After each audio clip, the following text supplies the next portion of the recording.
Hi everyone, this is a quick tour of Glisser and all of its features and benefits that you can use at your next event to make it more engaging and data-driven. So what you can see here is the Glisser dashboard. So this is the first thing you'll see when you log in. Now Glisser doesn't need any apps to download, it's all accessed through a custom URL, and I can change that URL just by clicking on the presentation here and then typing whatever I'd like. And that's what the audience is going to type into their phones or desktop computers or tablets to actually access Glisser. So once you're happy with that, you can just press present on the right hand side. And this is going to open up another tab with Glisser. On my phone, I'm actually going to put in the link that is going to come up on screen. So that's glsr.it/demo2. And then the first thing I'm going to be prompted to do is put in my email address. So I'm going to go ahead and do that now. And then press join. And then that is going to take me to the Glisser login screen. So what you can see on screen now is the audience's view of Glisser. So at the top you have the slides, and then at the bottom you have all of the interaction. So jumping back to my screen now, I'm going to press number 1 to put this in full screen. And then to move through the slides as a presenter, you can use a clicker or you can use the arrow keys. You can just advance like this. And you'll see that on the audience's phone, I am also getting those slides. As you can see here, I've got the slides that are up on screen as well. Now, the cool thing here is that the slides are shared in real time, but we don't let people skip forwards because we don't want them to spoil any surprises for themselves. Now, if you want to take notes on the slides, I can just press this pencil icon at the bottom and type my notes. These notes are private, so they're just for the audience member, but they can actually be downloaded at the end of the presentation straight to your email, so you don't have to worry about writing them down. And then I can also like slides as well by pressing this heart icon, and that's going to indicate to the event organizer that you like a certain slide. And then afterwards you can see exactly how engaged your audience were on certain slides. Then the button in the middle also lets me bring up a window view of all of the slides in case I have missed anything and I want to go backwards. Now let's jump into the audience engagement side of things, how the audience are actually going to interact with your speakers, with your content. So if I press this question bubble in the bottom here, it will say ask question here, and I can type in a question. Let's go with here's a question. And then up on screen, if I press number 3, those questions are going to come up like so.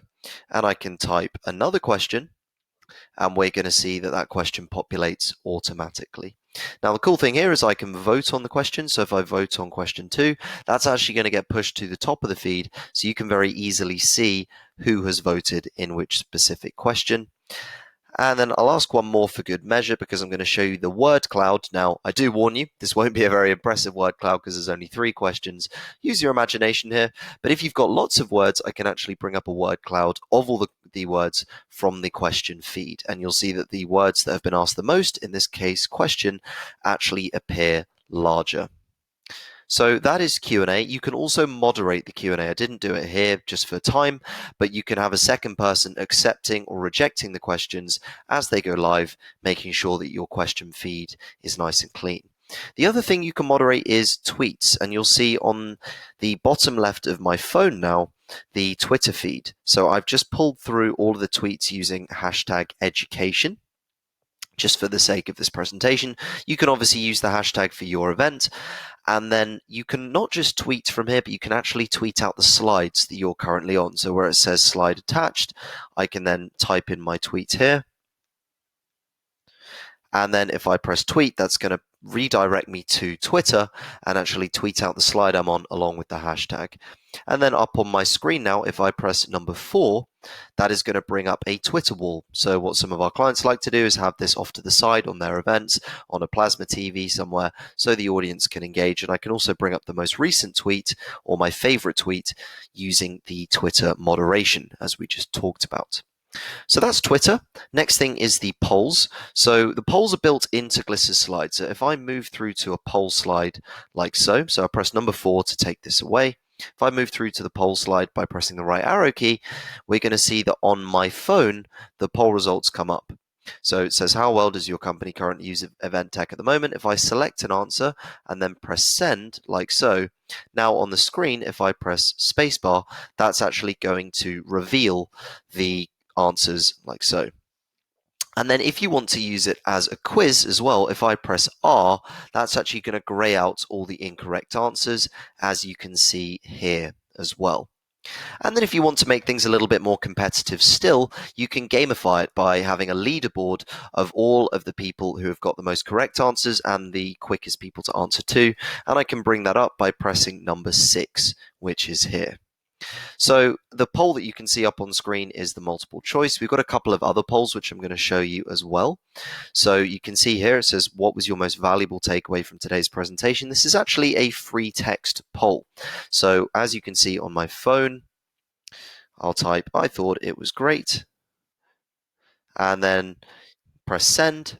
And then by pressing spacebar again, I can bring up those results. But especially if you're using this for feedback, you don't actually have to bring up the results on screen. So you can keep them to yourselves. The other poll we have is picture polls. So you'll see here, the pictures come up on screen, which picture is not from a Latin American country. And then you'll see that I can press send on my phone and then press spacebar again, and those results are going to update. And then the final kind of poll we have for you is the star rating. So if I press number 5, this is actually letting me build a poll on the fly. So I didn't build this poll beforehand. This is for our more advanced users, and you can just press number 5, and if you want to come up with a poll really quick, I can just type something in. Let's just go, how was your day? And then push live, and then you will see on my phone that the star rating actually does go live, and I can vote in it. Obviously, I'm going to give it 5 stars, and again, I can press spacebar, and those results come up like so.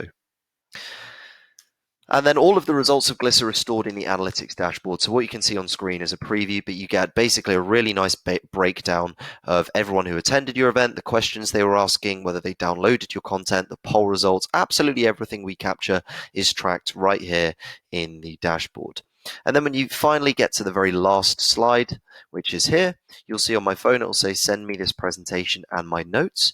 And then all you need to do is press download, and it will say email sent, and that will go straight to your inbox along with any notes you might have made. So that's a very quick look at how to present using Glisser and the audience view as well. I hope you found it useful.